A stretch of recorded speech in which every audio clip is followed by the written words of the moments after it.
Did you want to be visible in the interview, Justin?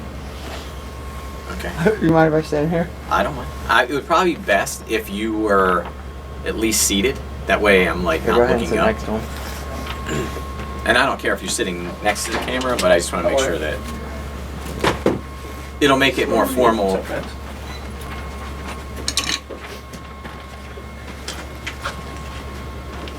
You might even feel more relaxed. So I'm looking at you. So I'm obviously going to be making eye contact with you rather than so is that okay? That's perfect. All right. Just want to make sure. It's perfect. Justin, you're in here. Good to go whenever. All right.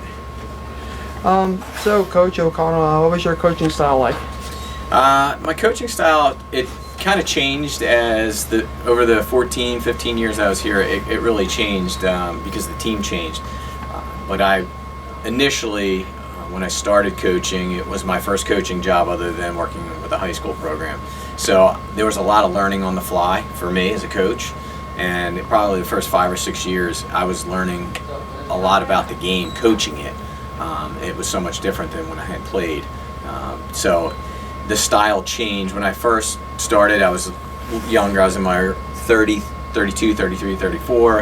I was probably reacted quicker to situations than when I got older. That means sometimes I probably could have handled situations a little bit better when I was younger and not been quick to say things to officials that may have not been, I just kind of let things develop rather than react. So I think when I first started, I was more reactionary. When something happened, I reacted quickly rather than kind of think it through.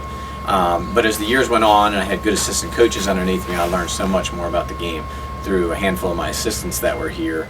I was more of a manager over those years. I mean, I coached and did the line changes and was very active with what happened at practice and kind of what was going to happen in the games. But I let my coaching staff also have a lot of say in what was going on. That was one of the things. So my coaching style was we coach by committee. We had an offensive coach, defensive coach, and I kind of sat in the middle and sort of mediated through that. It was easier for me to watch the game when I had two other guys that were running the benches, and you could kind of see the game a little bit easier. Okay.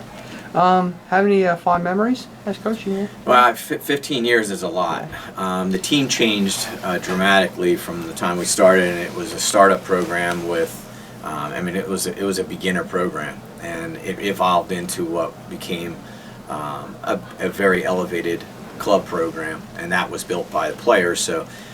The players what builds the memories, the personalities. There's games, there's particular games, and I remember a lot of goals and things that happened over the years, but it was usually more or less the personalities that you have the most fond memories of, because I've recruited every player that came here to play, so it was fun to watch them grow and develop over the 4 years or 5 years that they were here, and sometimes 6 years depending on who we're talking about. So it was more or less watching people develop and grow, going from an 18-year-old to a 22, 23-year-old. And you get an opportunity to meet them when they're a senior in high school, and they're usually very young, immature, and then immature in both physically and mentally, and then over those course of the 4 or 5 years, you really see them develop. That's probably the most fond memories that you can have, and that I'll take away from it, is that seeing those personalities grow, and hopefully 10, 15, 20 years from now, seeing them and seeing where they are and see what their thoughts and memories are of playing for me and playing hockey here.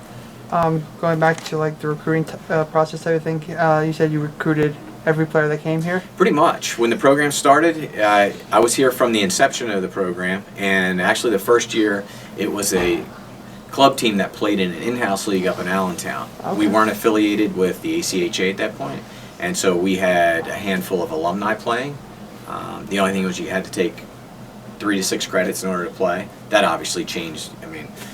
The last 12 years you had to be a full-time student, but when we first started it was really a pure club team that was run by the students, and they asked me to play the first season. I did, and then after that I took over coaching the next year, and that's when the athletic department took over the program, and that's where it all changed.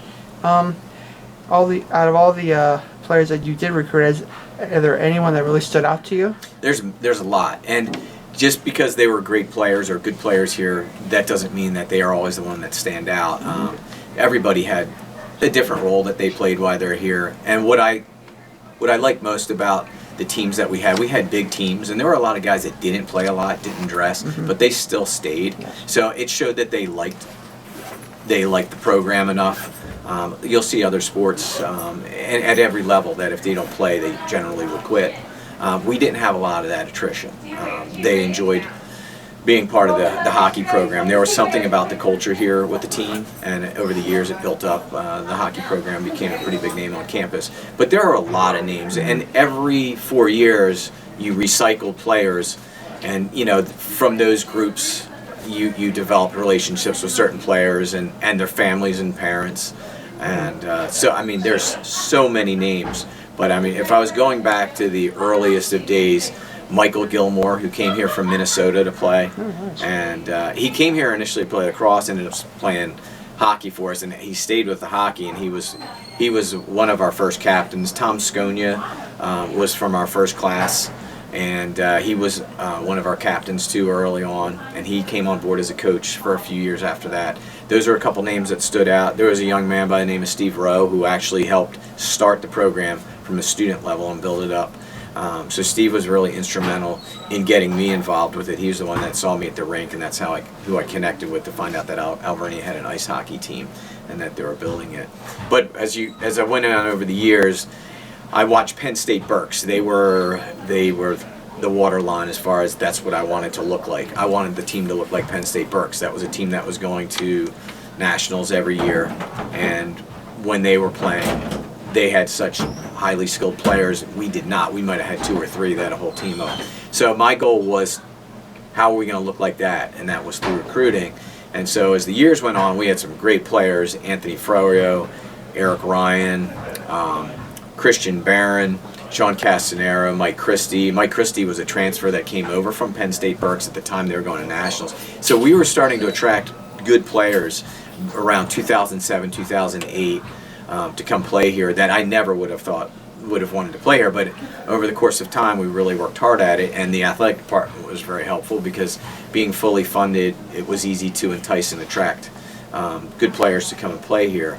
But those are some of the names, and then the last 4 years, excluding this one, when we went to the regionals every year, the ACHA Atlantic Regionals, players like Nico Del Giorno and Brian Callahan and Jimmy McKelvey, and I'm shortchanging some other players. Dustin Stuck was on board last year for a year. So guys that really played high level travel when they were growing up to come play here, those are the kind of guys that really pushed the program to a different level on the ice. I mean, everybody was helpful. All the guys that played, and I think now, I wanted to do this last week, but I wanted to see how many players, student athletes we had recruited here and have graduated, and I think we're over 100. So that's a nice thing for me to look back on, because I was involved with everyone that came here that I recruited. And interesting, and I know Dr. Flynn talks about this one a lot, but it was great to get James Banger to come from Los Angeles, California, to come to school at Alvernia. And I had to go find him, but just to have him come here for 4 years, to come to a school like Alvernia from Los Angeles, was a pretty neat experience for me. It just showed that he thought enough of the school and of the hockey program that he wanted to come and spend his 4 years in his education here. So that was pretty neat to have James come. And really all the captains that I've had here, and if I had to go through them all, I think it started with Tom Sconia, Michael Gilmore, Anthony Froyo, Christian Barron. I know McKelvey had it, and this year Scott Dressler, and I'm probably missing 1 or 2 captains. I'm trying to think. Lucian Stackett. I should know that because he came from my alma mater, Downingtown High School, so I should know that. And Lucian was a great guy, and the 2 current coaches. I watched both those guys play in high school, Lucian and Dak, Andrew Dietzick, and both those guys, to have them come here and then stay with the program. It's nice to see all that happen. Oh, and also, it's really nice that some of these players who played for you also play other sports. You have like Stuck. I believe he played baseball, right? Really good baseball player. And also, this year you have Dugan, who also plays lacrosse. Yep. So I think that's really. We've had a handful of guys play lacrosse. That tends to be a sport that crosses over quite a bit, ice hockey and lacrosse.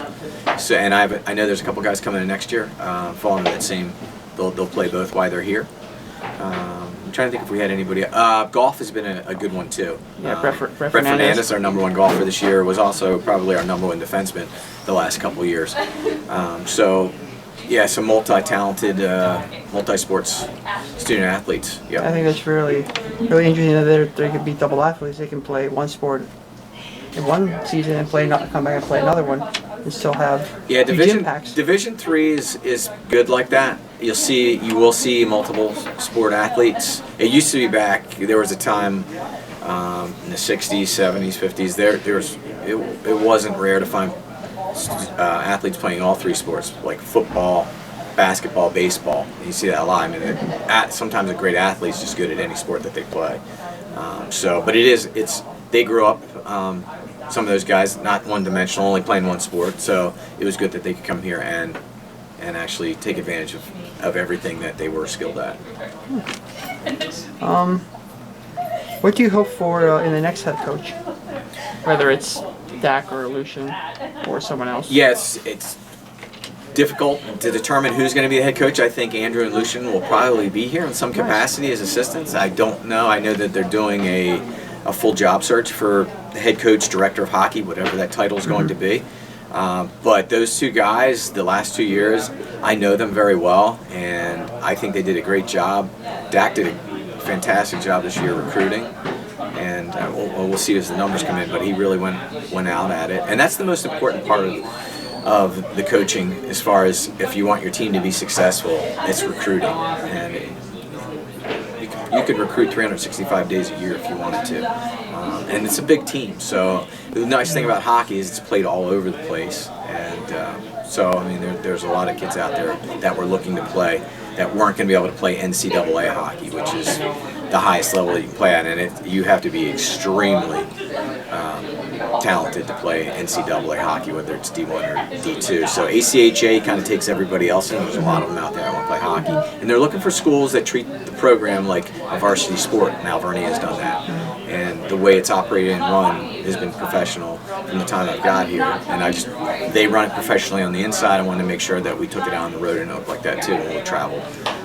There was a certain way that we always dressed when we left, and how we tried to present ourselves when we went into opposition rinks. And I've heard that from numerous parents and coaches that they like the way that we traveled. And the school is very helpful with that. And anytime you get financial backing, something like the sport of hockey, I don't know. I think we're the highest budgeted sport here, but I'm just going out on a limb and saying that. I think we are.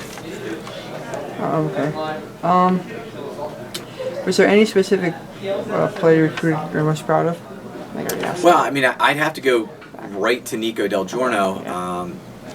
He's the most current player, but he's also the most decorated player that we've had here, as far as being recognized by the ACHA and going to Europe and playing last December over there. That was a high honor. I mean, to be on an all-select team, national select team, and it was a true nationally select team. There's kids. Is that the first time Alvernia player was selected to? First time. Nice. And the only player to win a conference player of the year too for us. Nice. Now there were some other guys. I would say Jimmy McKelvey and Brian Callahan are like right there. Okay.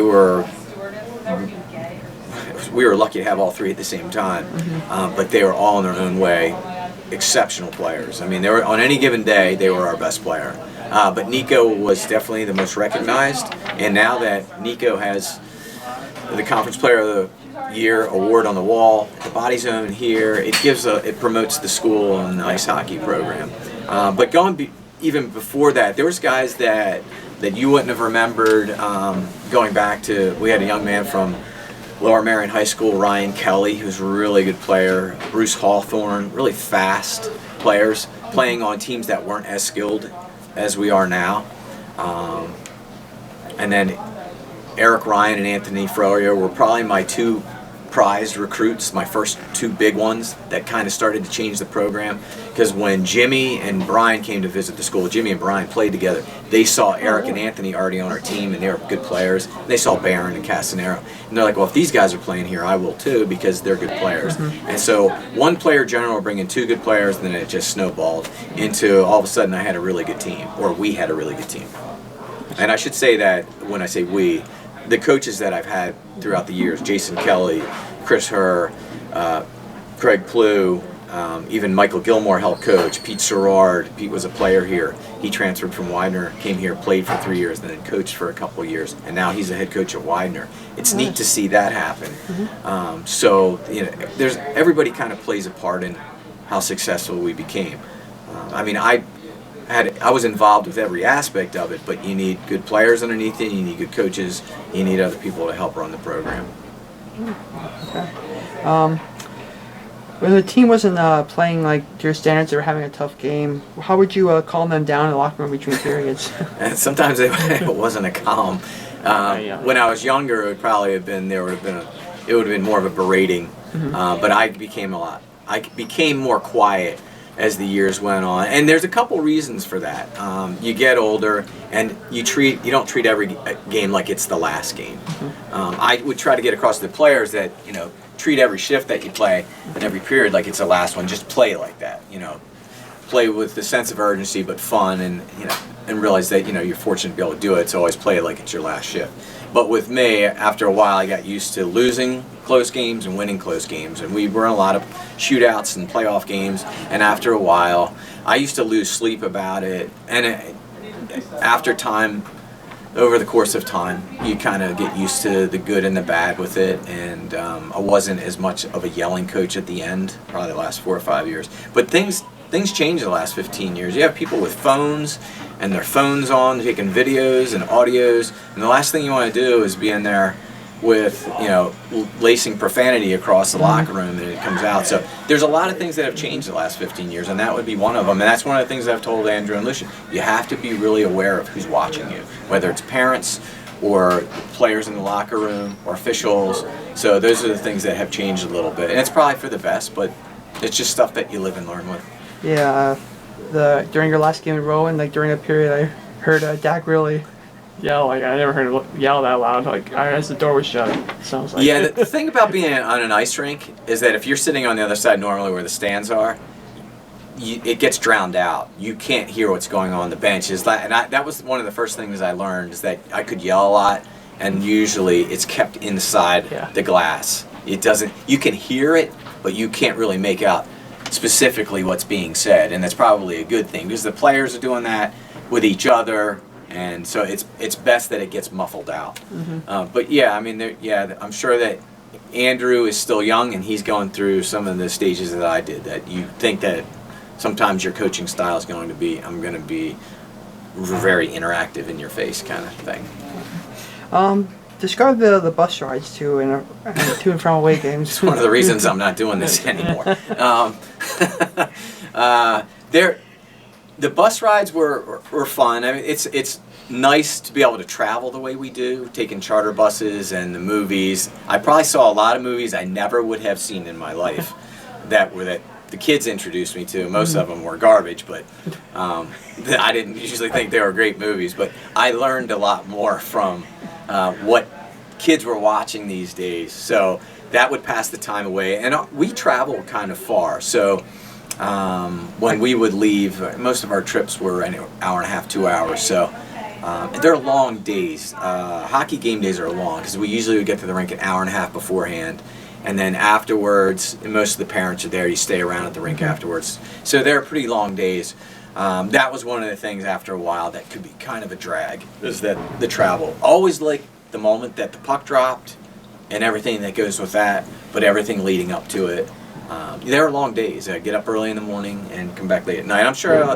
Farmingdale, is that pretty far away from here? Farmingdale was probably the longest one that we also went out to Pittsburgh to play St. Vincent. Nice. This was probably like 2009, and we drove all the way out there, and they had an issue with the rink. The power went out. We never played, so we drove out 3 hours, 3.5 hours, and then we drove back. Wow. That was a long day of nothing. And all we got was a warm-up, and then we came back. So the travel, the bus rides, Yeah, I don't know if I'll miss that. I'll remember it, but I don't know if I'll miss it. Yeah, like the movie I guess we watched Going Home to Rowan, that really wasn't interesting me either. See? And what was it? Dope. Oh, that's it. And that was Scott Dressler's pick. I was like I put more credit in you, Scott. I'm like, what is this? Exactly. What is your approach when dealing with players who have suggestions? Always open to that. Some of the guys that played for me played a lot farther beyond what I did as far as the skill level. And I'll use some examples like Jimmy McKelvey and Brian and Nico. They're out on the ice, they see things, they hear things, they know matchups. Not that I didn't, but I always listened. If they, at practice, if there were certain players that, hey, I think I would skate better with so-and-so, we'd manipulate the lines a little bit to see if there was a personality there that would work better on different lines. And that happened a lot, actually. I'm always open to listening to players. Yeah, it wasn't run by the book. As I said, we were coaching by committee, but I also had an open door policy with the players, and I always had that, always. Do you have a favorite season in all your 15 years here? The last 4 years, excluding this one, because we didn't make this was the first year we didn't make the playoffs since I think 2005.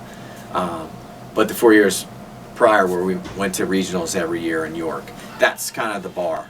If for ACHA club hockey, if you can go to regionals in your particular region, you're the top 10 teams in that region. And in the Atlantic region, there was 41 teams, and for 4 years in a row, we remained inside the top 10.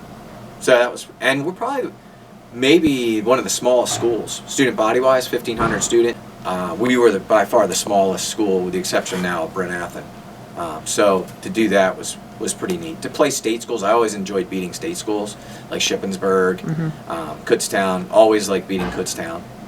And for a while there, we played what was called the Berks County Cup.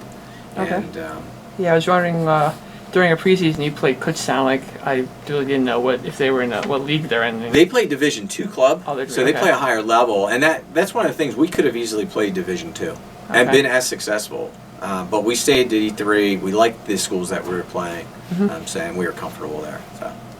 So. You also this season got to go back to Santander. Did you play there originally, like in the early days? The Santander opened. Everything kind of happened at the same time for hockey in Reading. Okay.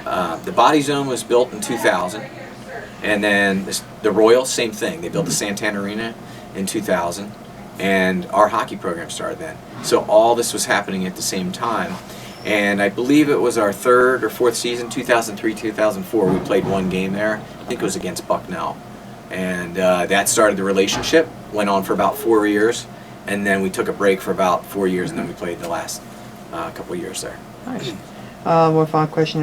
Where do you see the program moving forward? We have a nice recruiting class coming in. We hope that it pans out that way, that these guys that we're trying to recruit confirm and come here next year and our numbers stay good. The program itself is going to move down. We're going down. We play in the DVCHC, the Delaware Valley College Hockey Conference, and they have 3 different division levels. We were at the highest one, which was the national. We're going to move down to the American. So we're going to be playing a different schedule next year. We're going to be playing Dickinson, Mount St. Mary's, Johns Hopkins, Widener, Salisbury. I believe there's 8 teams total. So we didn't have such a good season. We petitioned to move down. That we'll have a successful year next year, and then they can always readjust and petition to move back up. One more. Is there any more? I've seen during the seasons, like, you've played the games, like, numbers have like gone down. Like, you played this many games, and then it's like always go down. Is it gonna ever be? Is it gonna be like this season? Like, schedule-wise, like how many games you're gonna play? Yeah. I think we played 26 games this year. It might have been 25 because one of our games in Shippensburg. So it was a 26-game season, which included in that was 2 tournaments, which will be there next year. Not the preseason tournament we'll play in, and then we'll be playing in it, not the Empire Classic, but it will be called the DVCHC holds their own showcase, which is a 3-game tournament also. So it's going to change a little bit. I think the caliber of play that we're going to be playing against won't be as strong, but I think we'll be more successful, winning more games, and it'll help build the program up again where we can start to recruit some bigger players as far as skill level. Nice. Is there anything you would like to add? It's been a fun 15 years, and I hope everything kind of stays status quo here, and I'm able to kind of watch it continue to grow. And I would love to see hockey grow in the area and continue to grow. Hockey in Berks County it's kind of fledgling a little bit, but we hope that Alvernia stays really strong, and We got a lot of support from the student body, like yourself, Justin. I think you went to just about every game. Did you go to all the road games? No, I didn't get to go to the road games. Oh, you didn't get to see that show. Yeah. So, but you were always there. I tried to ask the players if I can go on the bus, but that's. We had a good we had a lot of student body that would come to our games. Mm-hmm. So I think people like to watch hockey, and I think it's going to continue to go just the way it has been. I think it'll be strong, and just because there's a change in who's coaching, it doesn't mean the kids stop playing hockey. Mm-hmm. It's just, sometimes change is good. All right. Well, thank you very much. Thank you, Justin. Yeah. Appreciate it. Yeah.